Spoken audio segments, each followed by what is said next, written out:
technique. Ano ba ang pinakamaangas na riding technique?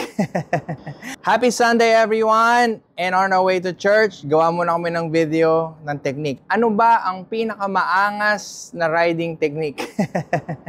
So ito ang pinakamaangas na riding technique, pero siguro sana panoorin to ng mga hindi nag-off-road kasi hindi to kaangasan. Ito ay ginagawa para maging safe tayong mga off-road rider sa pag-ride natin habang bumubunggo tayo sa mga obstacles, habang ang bike natin, motor natin ay nagagaganyan sa ilalim natin. Ito ang tinatawag na elbows up. Okay? So yung elbows up, hindi naman yun kailangan na sobrang exaggerate. Exaggerate mo, Josh.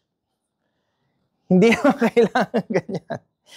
Okay? What kailangan, ito ay diretso. So, solid. Ganyan, may sprain ka rito, pero pag ito solid, diretso. So, kapag yan solid na ganyan, syempre, yung elbow niya medyo nakataas. Bakit ka mo? Tumayo ka na, Josh. Minsan, bumababa ka ng hill, baku-bako, may tatamaan kang ugat, may tatamaan kang rats. Pag tumama ito na ganyan, kung ito ay hindi diretso, hindi naka-elbow up, siya ay susubsub doon sa manibela, mauna pa siya sa motor.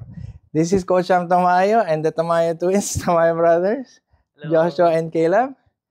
Happy Sunday, everyone. Go to church. To God be the glory.